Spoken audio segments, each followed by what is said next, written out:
नमः शिवाय। हर हर महादेव।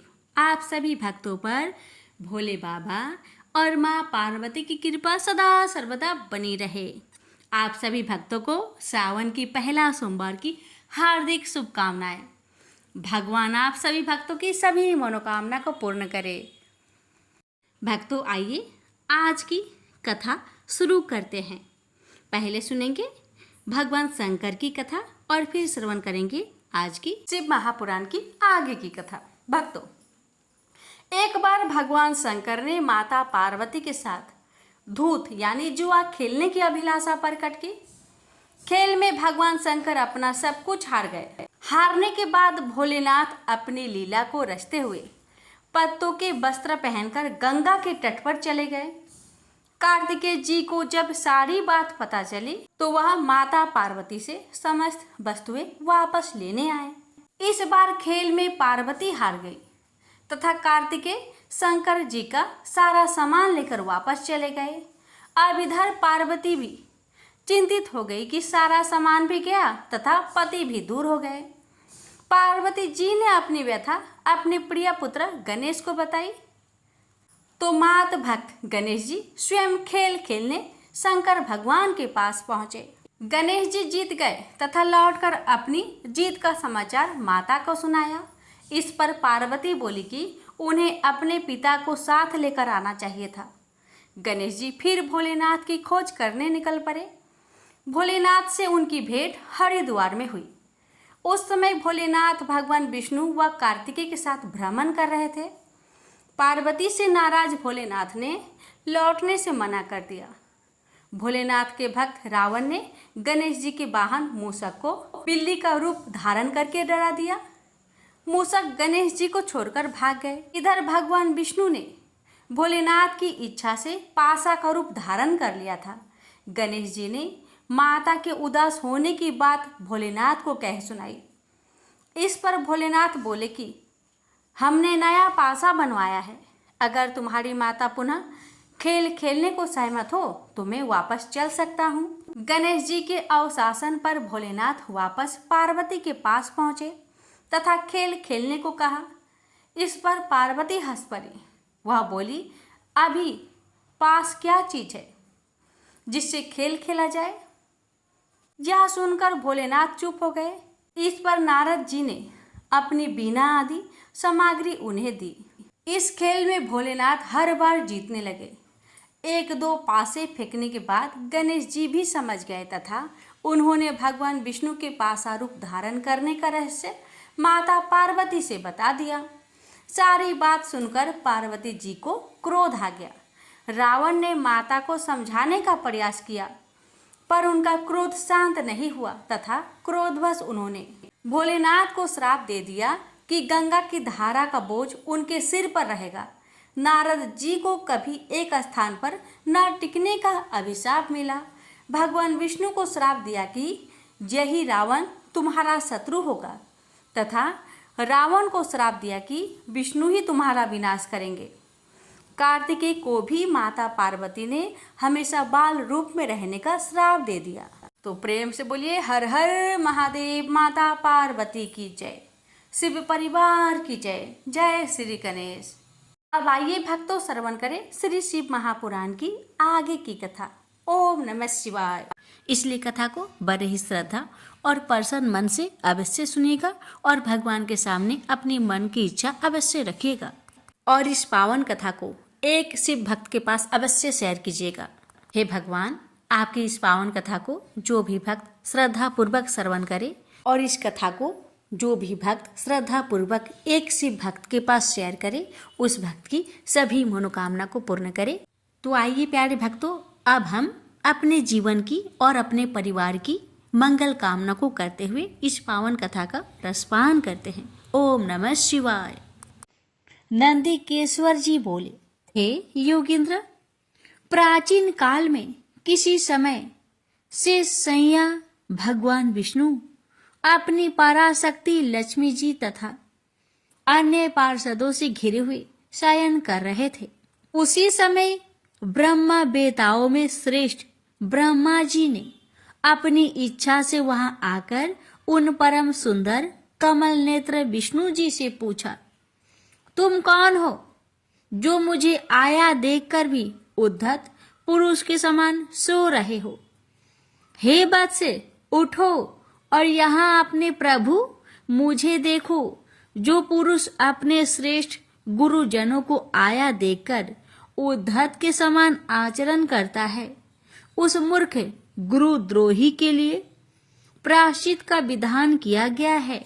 ब्रह्मा के इस वचन को सुनकर क्रोधित होने पर भी बाहर से शांत व्यवहार करते हुए भगवान विष्णु बोले, हे वत्स, तुम्हारा कल्याण हो, तुम्हारा स्वागत है, आओ इस आसन पर बैठो। तुम्हारे मुखमंडल से व्यग्रता प्रदर्शित हो रही है और तुम्हारे नेत्र विपरीत भाव सूचित कर रहे हैं। ब्रह्मा जी बोले, हे वत्स, हे विष्णु, काल के प्रभाव से तुम्हें बहुत अभिमान हो गया है। हे वत्स, मैं जगत का पितामह और तुम्हारा रक्षक हूँ। विष्णु बोले, हे वत्स, यह जगत मुझ में ही स्थित है। तुम केवल चोर के समान दूसरे की संपत्तियों को व्यर्थ अपनी मानते हो। तुम मेरे नाभि कमल से उत्पन्न हो, अतः तुम मेरे पुत्र हो। तुम तो व्यर्थ बातें ही कर रहे हो। नंदीकेश्वर बोले, हे मुने, उस समय वे अनजन्मा ब्रह्मा और विष्णु मोह बस में श्रेष्ठ हूँ, मैं स्वामी हूँ, तुम नहीं, इस प्रकार बोलते बोलते परस्पर एक दूसरे को मारने की इच्छा से युद्ध करने के लिए उद्धत हो गए। हंस और गरुड़ पर आरूढ़ होकर वे दोनों वीर ब्रह्मा और विष्णु युद्ध करने लगे। तब ब्रह्मा और विष्णु के गण भी परस्पर युद्ध करने लगे। उस समय सभी देवगण उस परम अद्भुत युद्ध को देखने की इच्छा से विमान पर चढ़कर वहां पहुंच गए। वहां आकर आकाश में अवस्थित हो पुष्प की वृष्टि करते हुए वे युद्ध देखने लगे। गरुड़ वाहन भगवान विष्णु क्रोध होकर ब्रह्मा जी के वक्ष स्थल पर अनेक प्रकार के असंख्य दुस्सह बाणों और अस्त्रों से प्रहार किया। तब विधाता भी क्रोध होकर विष्णु के हृदय पर अग्नि के समान बाण और अनेक प्रकार के अस्त्रों को छोड़ने लगे। उस समय देवगण उन दोनों का वह अद्भुत युद्ध देखकर अतिशय व्याकुल हो गए और ब्रह्मा तथा विष्णु की प्रशंसा करने लगे। तत्पश्चात युद्ध में तत्पर महाज्ञानी विष्णु ने अतिशय क्रोध के साथ श्रांत हो दीर्घ निश्वास लेते हुए ब्रह्मा को लक्ष्य कर भयंकर महेश्वर अस्त्र का संधान किया। ब्रह्मा ने भी अतिशय क्रोध में आकर विष्णु के हृदय को लक्ष्य कर ब्रह्मांडों को कंपित करते हुए भयंकर पशुपात अस्त्र का प्रयोग किया। ब्रह्मा और विष्णु के सूर्य के समान हजारों मुख वाले अत्यंत उग्र तथा प्रचंड आंधी के समान भयंकर दोनों अस्त्र आकाश में प्रकट हो गए। इस प्रकार ब्रह्मा और विष्णु का आपस में भयंकर युद्ध होने लगा। हे तात, उस युद्ध को देखकर सभी देवगण राज विप्लव के समय ब्राह्मणों के समान अतिशय दुखी और व्याकुल होकर परस्पर कहने लगे, जिसके द्वारा सृष्टि स्थित प्रलय तिरोभाव तथा अनुग्रह होता है और जिसकी कृपा के बिना इस भूमंडल पर अपनी इच्छा से एक तृण का भी विनाश करने में कोई भी समर्थ नहीं है, उन त्रिशूलधारी ब्रह्म स्वरूप महेश्वर को नमस्कार है। भयभीत देवगण इस प्रकार सोचते हुए चंद्रशेखर महेश्वर जहां विराजमान थे उस शिव स्थान कैलाश शिखर पर गए। शिव के उस प्रणवकार स्थानों को देखकर वे देवता प्रसन्न हुए और प्रणाम करके भवन में प्रविष्ट हुए। उन्होंने वहां सभा के मध्य में स्थित मंडप में देवी पार्वती के साथ रत्नमय आसन पर विराजमान देवश्रेष्ठ शंकर का दर्शन किया। वे वाम चरणों के ऊपर दक्षिण चरण और उसके ऊपर वाम कर कमल रखे हुए थे।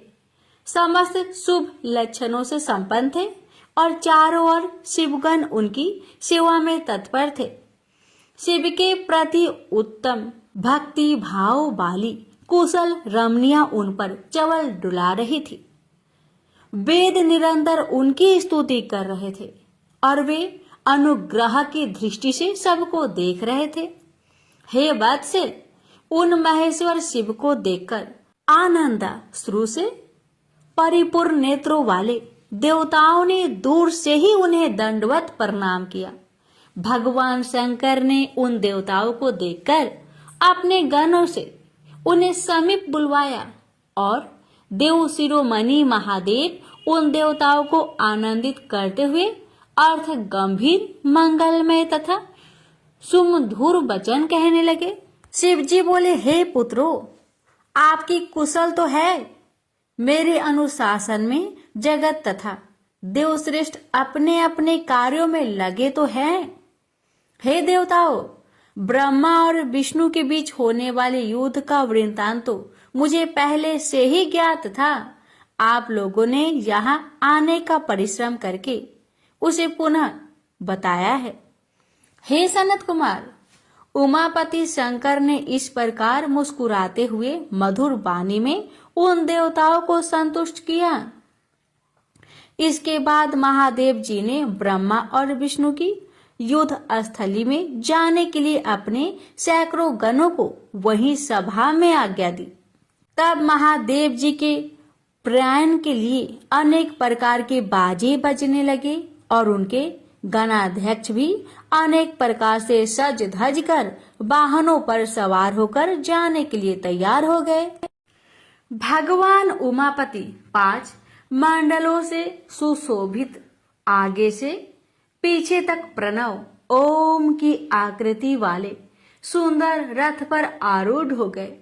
इस प्रकार पुत्रों और गणों सहित प्रस्थान किए हुए शिव जी के पीछे पीछे इंद्र आदि सभी देवगण भी चल पड़े।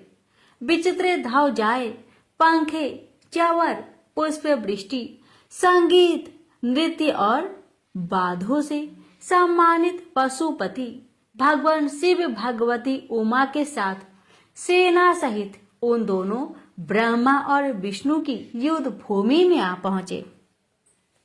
उन दोनों का युद्ध देखकर शिव जी ने गणों को कोलाहल तथा बाधों को ध्वनि बंद करा दी तथा वे छिपकर आकाश में स्थित हो गए। उधर सूरवीर ब्रह्मा और विष्णु एक दूसरे को मारने की इच्छा से महेश्वराय शस्त्र और पशुपात शस्त्र का परस्पर संधान कर रहे थे। ब्रह्मा और विष्णु के अस्त्रों की ज्वाला से तीनों लोक जलने लगे। निराकार भगवान शंकर इस अकाल प्रलय को आया देखकर एक भयंकर विशाल अग्नि स्तंभ के रूप में उन दोनों के बीच प्रकट हो गए। संसार को नष्ट करने में समक्ष वे दोनों दिव्य अस्त्र अपने तेज सहित उन महान अग्नि स्तंभ के प्रकट होते ही तत्क्षण शांत हो गए। दिव्य शस्त्रों को शांत करने वाले इस आश्चर्यकारी तथा शुभ अग्नि स्तंभ को देखकर सभी लोग परस्पर कहने लगे कि यह अद्भुत आकार वाला स्तंभ क्या है? यह दिव्य अग्नि स्तंभ कैसे प्रकट हो गया? इसकी ऊंचाई की और इसकी जड़ की हम दोनों जांच करें।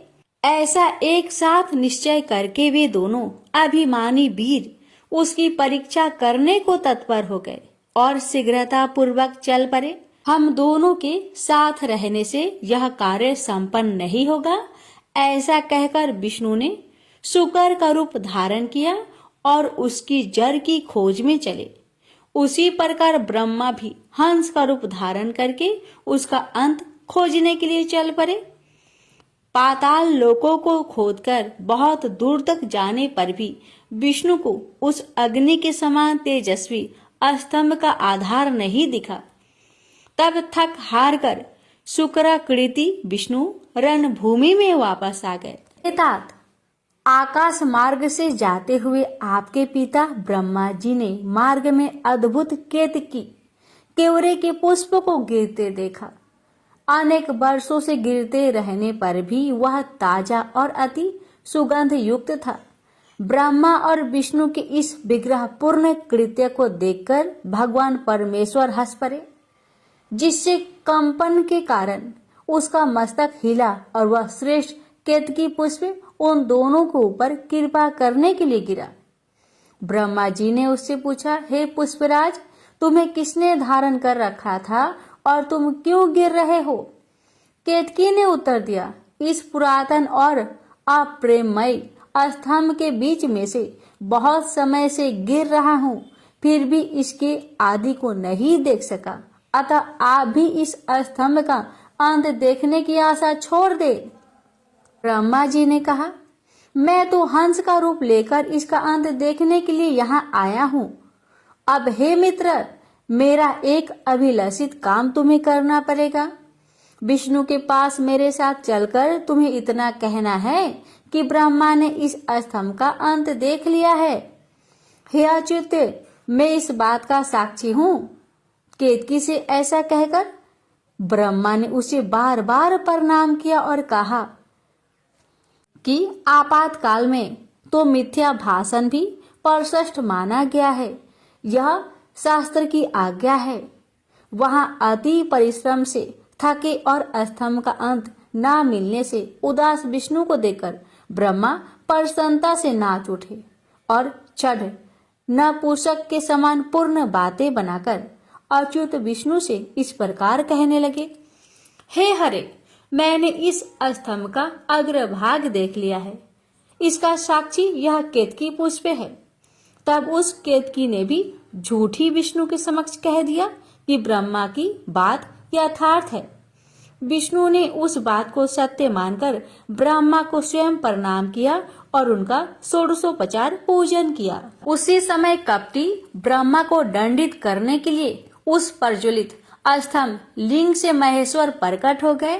तब परमेश्वर को प्रकट हुआ देखकर विष्णु उठ खड़े हुए और कांपते हाथों से उनका चरण पकड़कर कहने लगे, हे करुणाकर, आदि और अंत से रहित शरीर वाले, आप परमेश्वर के विषय में मैंने मोह बुद्धि से बहुत विचार किया, किंतु कामनाओं से उत्पन्न वह विचार सफल नहीं हुआ।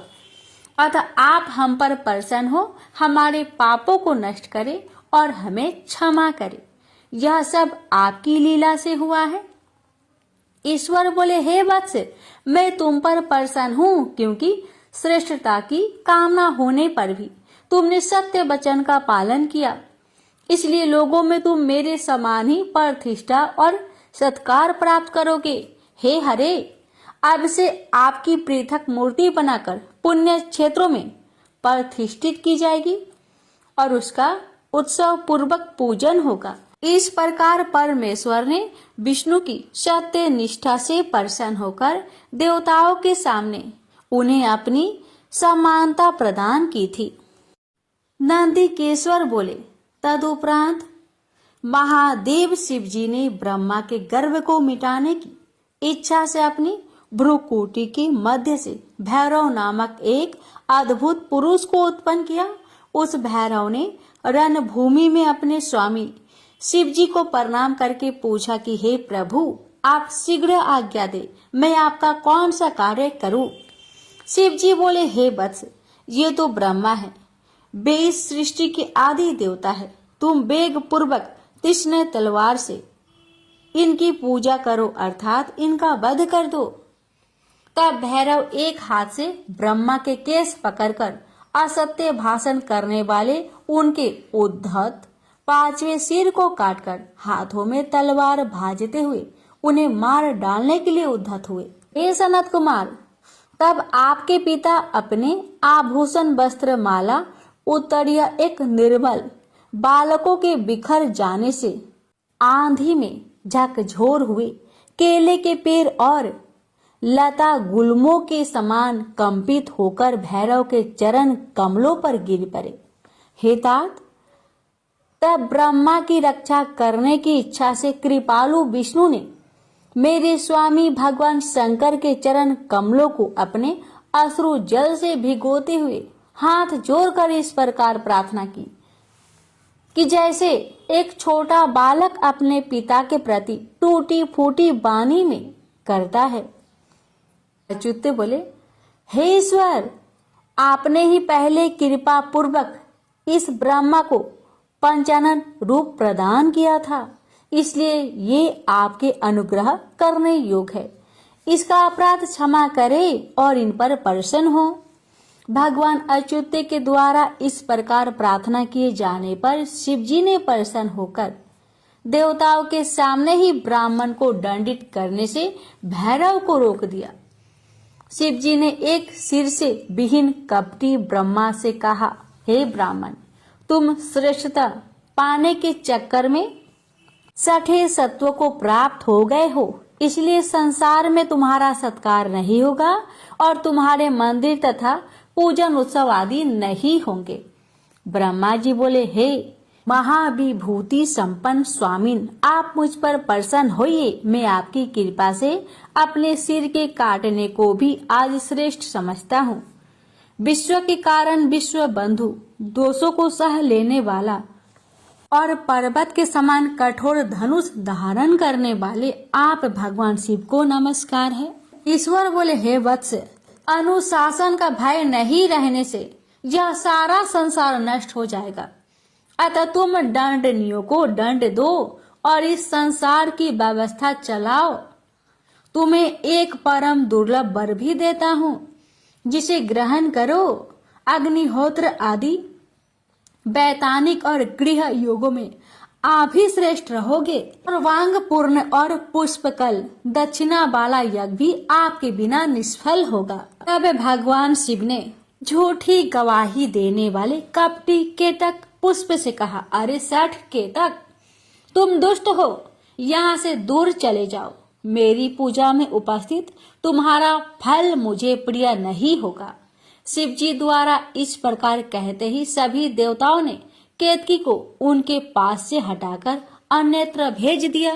केतक बोला, हे नाथ, आपको नमस्कार है। आपकी आज्ञा के कारण मेरा तो जन्म ही निष्फल हो गया है। हे तात, मेरा अपराध क्षमा करे और मेरा जन्म सफल कर दे। जाने अनजाने में हुए पाप आपके स्मरण मात्र से नष्ट हो जाते हैं। फिर ऐसे प्रभावशाली आपके साक्षात दर्शन करने पर भी मेरे झूठ बोलने का दोष कैसे रह सकता है। उस सभा स्थल में केतक पुष्प की इस प्रकार स्तुति करने पर भगवान सदाशिव ने कहा, मैं सत्य बोलने वाला हूँ, अतः मेरे द्वारा मुझे धारण किया जाना उचित नहीं है, किंतु मेरे ही अपने विष्णु आदि देवगण तुम्हें धारण करेंगे और तुम्हारा जन्म सफल होगा और मंडप आदि के बहाने तुम मेरे ऊपर भी उपस्थित रहोगे। इस प्रकार भगवान शंकर ब्रह्मा, विष्णु और केतकी पुष्प पर अनुग्रह करके सभी देवताओं से स्तुत होकर सभा में सुशोभित हुए। नंदिकेश्वर बोले, वे दोनों ब्रह्मा और विष्णु भगवान शंकर को प्रणाम करके दोनों हाथ जोड़कर उनके दाएं बाएं भागों में चुपचाप खड़े हो गए। फिर उन्होंने वहां साक्षात प्रकट पूजनीय महादेव जी को कुटुंब सहित श्रेष्ठ आसन पर स्थापित करके पवित्र पुरुष वस्तुओं द्वारा उनका पूजन किया। दीर्घ काल तक अविकृत भाव से सुस्थित रहने वाली वस्तुओं को पुरुष वस्तु कहते हैं और अल्प काल तक ही टिकने वाली वस्तुएं प्राकृतिक वस्तु कहलाती है। इस तरह वस्तु के ये दो भेद जानने के लिए किन पुरुष वस्तुओं से उन्होंने भगवान शिव का पूजन किया, यह बताया जाता है।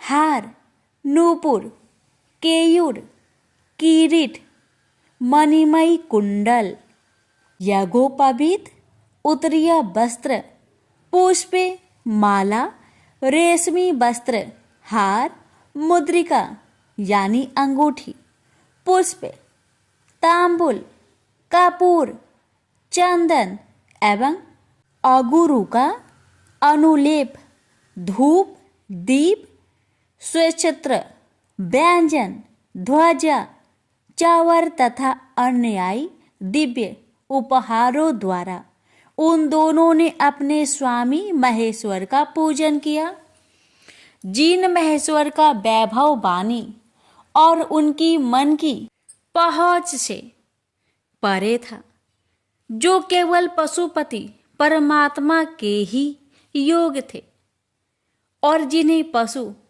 बद्ध जीव नहीं पा सकते थे। हे सनत कुमार, स्वामी के योग जो जो उत्तम वस्तुएं थी, उन सभी वस्तुओं का भगवान शंकर ने भी प्रसन्नता पूर्वक यथोचित रूप से सभासदों के बीच वितरण कर दिया, जिससे यह श्रेष्ठ परंपरा बनी रहे कि प्राप्त पदार्थों का वितरण आश्रितों में करना चाहिए। उन वस्तुओं को ग्रहण करने वाले सभासदों में वहां कोलाहल मच गया। इस प्रकार वहां पहले ही ब्रह्मा तथा विष्णु से पूजित हुए भक्त वर्धक भगवान शिव विनम्र उन दोनों देवताओं से हंसकर कहने लगे। ईश्वर बोले, हे पुत्रों, आज का दिन महान है। इसमें तुम्हारे द्वारा जो आज मेरी पूजा हुई है, इससे मैं तुम लोग पर बहुत प्रसन्न हूँ।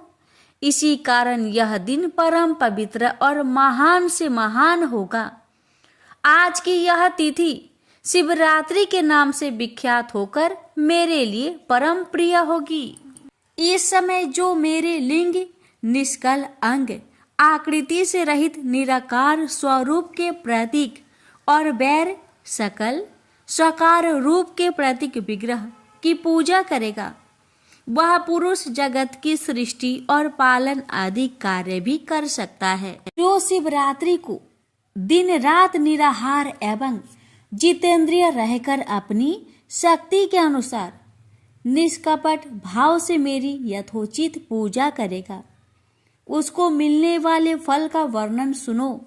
1 वर्ष तक निरंतर मेरी पूजा करने पर जो फल मिलता है, वह सारा फल केवल शिवरात्रि को मेरा पूजन करने से मनुष्य तत्काल प्राप्त कर लेता है।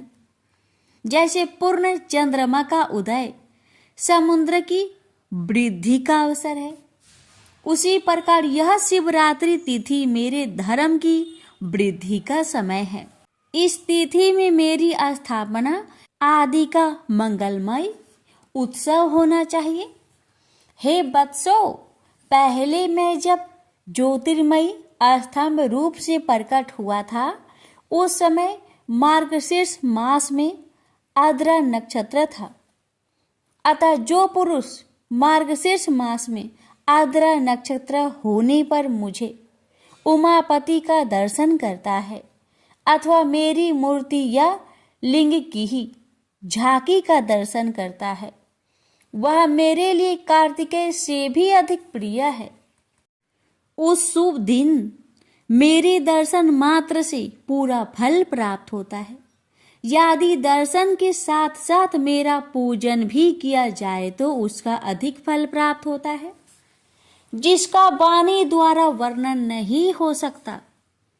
इस रणभूमि में लिंग रूप से प्रकट होकर बहुत बड़ा हो गया था, अतः उस लिंग के कारण यह भूतल लिंग स्थान के नाम से प्रसिद्ध हुआ। हे पुत्रों, इस जगत के लोग इसका दर्शन और पूजन कर सके, इसके लिए यह अनादि और अनंत ज्योति स्तंभ अत्यंत छोटा हो जाएगा। यह लिंग सब प्रकार के भोगों को सुलभ करने वाला और भोग तथा मोक्ष का एकमात्र साधन होगा। इसका दर्शन, स्पर्श तथा ध्यान प्राणियों को जन्म और मृत्यु से छुटकारा देने वाला होगा। अग्नि के पहाड़ जैसा जो यह शिवलिंग यहाँ प्रकट हुआ है, इसके कारण यह स्थान अरुणाचल नाम से प्रसिद्ध होगा। यहाँ अनेक प्रकार के बड़े बड़े तीर्थ प्रकट होंगे। इस स्थान में निवास करने या मरने से जीवों का मोक्ष हो जाएगा। रथोत्सवादि के आयोजन से यहाँ सर्वत्र अनेक लोग कल्याणकारी रूप से निवास करेंगे। इस स्थान पर किया गया दान, हवन तथा जप, यह सब करोड़ गुना फल देने वाला होगा। यह क्षेत्र मेरे सभी क्षेत्र में श्रेष्ठतम होगा। यहाँ मेरा स्मरण करने मात्र से प्राणियों की मुक्ति हो जाएगी। अतः यह परम रमणीय क्षेत्र अति महत्वपूर्ण है। यह सभी प्रकार के कल्याणों से पूर्ण, शुभ और सबको मुक्ति प्रदान करने वाला होगा। इस लिंग में मुझ लिंगेश्वर की अर्चना करके मनुष्य सालोक्य, सामीप्य, सारूप्य, सार्षिठ और सायुज्य इन पांचों प्रकार की मुक्तियों का अधिकार प्राप्त कर लेगा। आप लोगों को भी शीघ्र ही सभी मनोवांछित फल प्राप्त होंगे। नंदिकेश्वर बोले, इस प्रकार विनम्र ब्रह्मा तथा विष्णु पर अनुग्रह करके भगवान शंकर ने उनके जो सैन्य दल परस्पर युद्ध में मारे गए थे, उन्हें अपनी अमृत वर्षिणी शक्ति से जीवित कर दिया। उन दोनों ब्रह्मा और विष्णु की मूर्खता और पारस्परिक बैर को मिटाने के लिए भगवान शंकर उन दोनों से कहने लगे, मेरे दो रूप है, सकल और निष्कल। दूसरे किसी के ऐसे रूप नहीं है। अतः मेरे अतिरिक्त अन्य सब अनिश्वर है। हे पुत्रों, पहले मैं अस्तंभ रूप से प्रकट हुआ, फिर अपने साक्षात रूप से ब्रह्म भाव मेरा निष्कल रूप और महेश्वर भाव सकल रूप है। ये दोनों मेरे ही सिद्ध रूप है। मेरे अतिरिक्त किसी दूसरे के नहीं है। इस कारण तुम दोनों का अथवा अन्य किसी का भी ईश्वर तत्व कभी नहीं है। अज्ञान के कारण तुम दोनों को जो यह ईश्वर तत्व का आश्चर्यजनक अभिमान उत्पन्न हो गया था, उसे दूर करने के लिए ही मैं इस रणभूमि में प्रकट हुआ हूँ। उस अपने अभिमान को छोड़ दो और मुझ परमेश्वर में अपनी बुद्धि स्थिर करो। मेरे अनुग्रह से ही सभी लोकों में सब कुछ प्रकाशित होता है। इस गूढ़ ब्रह्म तत्व को तुम्हारे प्रति प्रेम होने के कारण ही मैं बता रहा हूँ। मैं ही पर ब्रह्मा हूँ। कल सगुण और अकल निर्गुण, ये दोनों मेरे ही स्वरूप है। मेरा स्वरूप ब्रह्म रूप होने के कारण मैं ईश्वर भी हूँ। जीवों पर अनुग्रह आदि करना मेरा कार्य है। हे ब्रह्मा और केशव, सबसे बृहत् और जगत की वृद्धि करने वाला होने के कारण मैं ब्रह्मा हूँ। हे पुत्रों, सर्वत्र समरूप से स्थित और व्यापक होने से मैं ही सबका आत्मा हूँ। अन्य सभी जीव अनात्मा स्वरूप है, इसमें संदेह नहीं है। सर्ग से लेकर अनुग्रह तक आत्मा या ईश्वर से भिन्न जो जगत संबंधी 5 कृत्य है, वे सदा मेरे ही है। मेरे अतिरिक्त दूसरे किसी के नहीं है, क्योंकि मैं ही सबका ईश्वर हूँ। पहले मेरी ब्रह्म रूप का बोध कराने के लिए निष्कल लिंग प्रकट हुआ था। फिर तुम दोनों को अज्ञात ईश्वर तत्व का अस्पष्ट साक्षात्कार कराने के लिए मैं साक्षात जगदीश्वर ही सकल रूप में तत्काल प्रकट हो गया। अतः मुझ में जो इस तत्व है, उसे ही मेरा सकल रूप जानना चाहिए, तथा जो यह मेरा निष्कल स्तंभ है, यह मेरे ब्रह्म स्वरूप का बोध कराने वाला है। हे पुत्रों, लिंग लक्षण युक्त होने के कारण यह मेरा ही लिंग चिन्ह है, तुम दोनों को प्रतिदिन यहाँ रहकर इसका पूजन करना चाहिए। यह मेरा ही स्वरूप है और मेरे सामीप्य की प्राप्ति कराने वाला है। लिंग और लिंग में नित्य अभेद होने के कारण मेरे इस लिंग का महान पुरुषों का भी पूजन करना चाहिए। हे वत्सो, जहाँ जहाँ जिस किसी ने मेरे लिंग को स्थापित कर लिया, वहाँ मैं अप्रतिष्ठित होने पर भी प्रतिष्ठित हो जाता हूँ। मेरे एक लिंग की स्थापना करने का फल मेरी समानता की प्राप्ति बताया गया है। एक के बाद दूसरे शिवलिंग की भी स्थापना कर दी गई, तब फल स्वरूप से मेरे साथ एक तत्व सायुज्य मोक्ष रूप फल प्राप्त हो जाता है। प्रधानतया शिवलिंग की ही स्थापना करनी चाहिए। मूर्ति की स्थापना उसकी अपेक्षा गौण है। शिवलिंग के अभाव में सब ओर से मूर्ति युक्त होने पर भी वह स्थान क्षेत्र नहीं कहलाता है। ब्रह्मा और विष्णु बोले, हे प्रभु, हम दोनों को सृष्टि आदि 5 कृत्यों का लक्षण बताइए। शिव जी बोले, मेरे कृत्यों को समझना अत्यंत गहन है, तथापि मैं कृपा पूर्वक तुम दोनों को उनके विषय में बता रहा हूँ। हे ब्रह्मा और अच्युत, सृष्टि, स्थिति, संहार, तिरोभाव और अनुग्रह, ये 5 ही मेरे जगत संबंधी कार्य है जो नित्य सिद्धि है। संसार की रचना का जो आरंभ है वह सर्ग है। मुझसे पालित होकर सृष्टि का सुस्थिर रूप से रहना ही उसकी स्थिति कहा गया है। उसका विनाश ही संहार है। प्राणों का उत्क्रमण ही तिरोभाव है।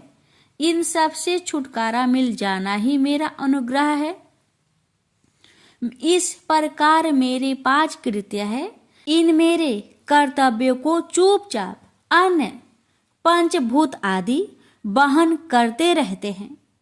जैसे जल में पड़ने वाले गोपुर बिंब में आगमन होता रहता है। सृष्टि आदि जो 4 कृत्य है वे संसार का विस्तार करने वाले हैं। 5वां कृत्य अनुग्रह मोक्ष का हेतु है। वह सदा मुझ में ही अचल भाव से स्थिर रहता है।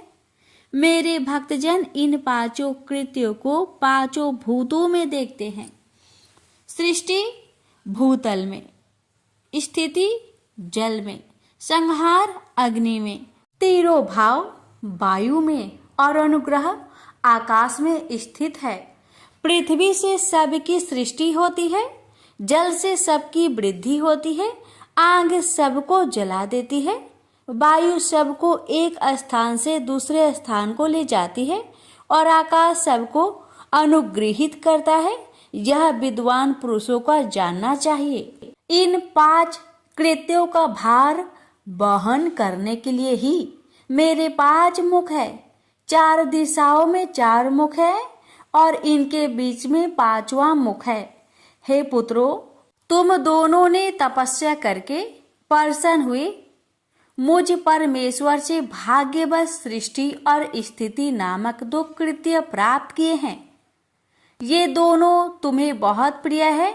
इसी प्रकार मेरे विभूति स्वरूप रुद्र और महेश्वर ने 2 अन्य उत्तम कृत्य संहार और तिरोभाव मुझ में प्राप्त किए हैं, परंतु अनुग्रह नामक कृत्य कोई नहीं पा सकता। उन सभी पहले के कामों को तुम दोनों ने समयानुसार भुला दिया। रुद्र और महेश्वर अपने कर्मों को नहीं भूले हैं, इसलिए मैंने उन्हें अपनी समानता प्रदान की है। बेरूप, वेश, कृत्य, वाहन, आसन और आयुध आदि में मेरे समान ही है। हे पुत्रों, मेरे ध्यान से शून्य होने के कारण तुम दोनों ने मूढ़ता आ गई है। मेरे ज्ञान रहने पर महेश के समान अभिमान और स्वरूप नहीं रहता, इसलिए मेरे ज्ञान की सिद्धि के लिए मेरे ओमकार नामक मंत्र का तुम दोनों जप करो, यह अभिमान को दूर करने वाला है। पूर्व काल में मैंने अपने स्वरूप भूत मंत्र का उपदेश किया है, जो ओमकार के रूप में प्रसिद्ध है। वह महामंगलकारी मंत्र है। सबसे पहले मेरे मुख से ओंकार ओम प्रकट हुआ, जो मेरे स्वरूप का बोध करने वाला है। ओंकार वाचक है और मैं वाच्य हूँ। यह मंत्र मेरा स्वरूप ही है। प्रतिदिन ओमकार का निरंतर स्मरण करने से मेरा ही सदा स्मरण होता रहता है। पहले मेरे उत्तरवर्ती मुख से औकार, पश्चिम मुख से ऊकार, दक्षिण मुख से मकार, पूर्ववर्ती मुख से बिंदु तथा मध्यवर्ती मुख से नाद उत्पन्न हुआ। इस प्रकार 5 अव्ययों से युक्त होकर ओमकार का विस्तार हुआ है। इन सभी अव्यासों से एकीभूत होकर वह प्रणव ओम नामक एक अक्षर हो गया। यह नाम रूपात्मक सारा जगत तथा वेद वर्णित स्त्री पुरुष वर्ग रूप दोनों कुल इस प्रणव मंत्र से व्याप्त है। यह मंत्र शिव और शक्ति दोनों का बोधक है। इसी प्रणव से पंचाक्षर मंत्र की उत्पत्ति हुई है, जो मेरे सकल रूप का बोधक है। वह अकारादिक कर्म से और नकारादिक कर्म से क्रमशः प्रकाश में आया है। ओम नमः शिवाय इस पंचाक्षर मंत्र से मातृका वर्ण प्रकट हुए हैं, जो 5 भेद वाले हैं। उसी से शिरो मंत्र तथा 4 मुखों से त्रिपदा गायत्री का प्रकट्य हुआ है। उस गायत्री से संपूर्ण वेद प्रकट हुए हैं और उन वेदों से करोड़ों मंत्र निकले हैं। उन मंत्रों से भिन्न भिन्न कार्यों की सिद्धि होती है, परंतु इस प्रणव एवं पंचाक्षर से संपूर्ण मनोरथों की सिद्धि होती है। इस मूल मंत्र से भोग और मोक्ष दोनों ही सिद्ध होते हैं। मेरे सकल स्वरूप से संबंध रखने वाले सभी मंत्र राज साक्षात भोग प्रदान करने वाले और शुभ कारक है। नंदिकेश्वर बोले, तदंतर जगदम्बा पार्वती के साथ बैठे हुए गुरुवर महादेव जी ने उत्तराभिमुख बैठे हुए ब्रह्मा और विष्णु को पर्दा करने वाले वस्त्र से आच्छादित करके उनके मस्तक पर अपना कर कमल रखकर धीरे धीरे उच्चारण करके उन्हें उत्तम मंत्र का उपदेश दिया। यंत्र तंत्र में बताई हुई विधि के पालन पूर्वक 3 बार मंत्र का उच्चारण करके भगवान शिव ने उन दोनों शिष्यों को मंत्र की दीक्षा दी। तत्पश्चात उन शिष्यों ने गुरु दक्षिणा के स्वरूप में अपने आप को ही समर्पित कर दिया और दोनों हाथ जोड़कर उनके समीप खड़े हो उन देवश्रेष्ठ जगत गुरु का स्तवन किया।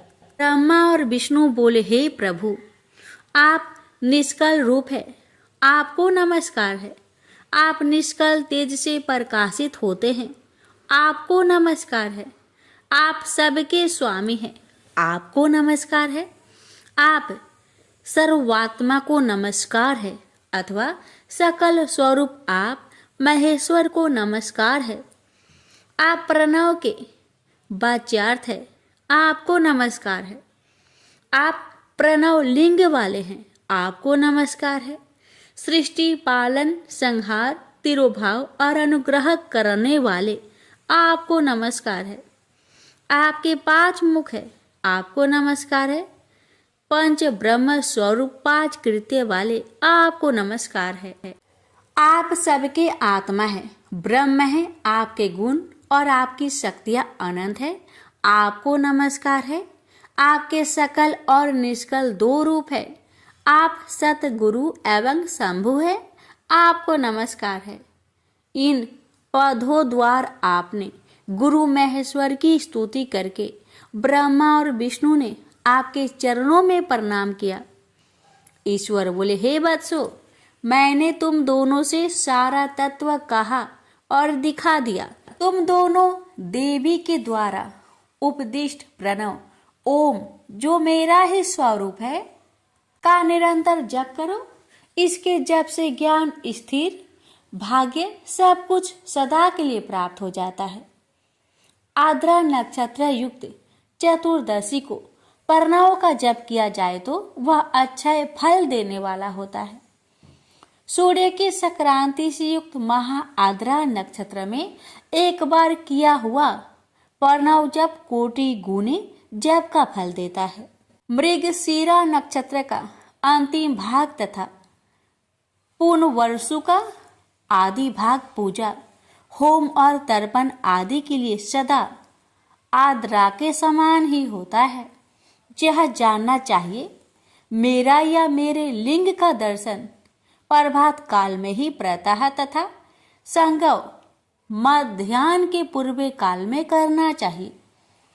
मेरे दर्शन पूजन के लिए चतुर्दशी तिथि, निशित व्यापिनी अवस्था, प्रदोष व्यापिनी लेनी चाहिए, क्योंकि परिवर्तनी अमावस्या तिथि से युक्त चतुर्दशी की ही प्रशंसा की जाती है।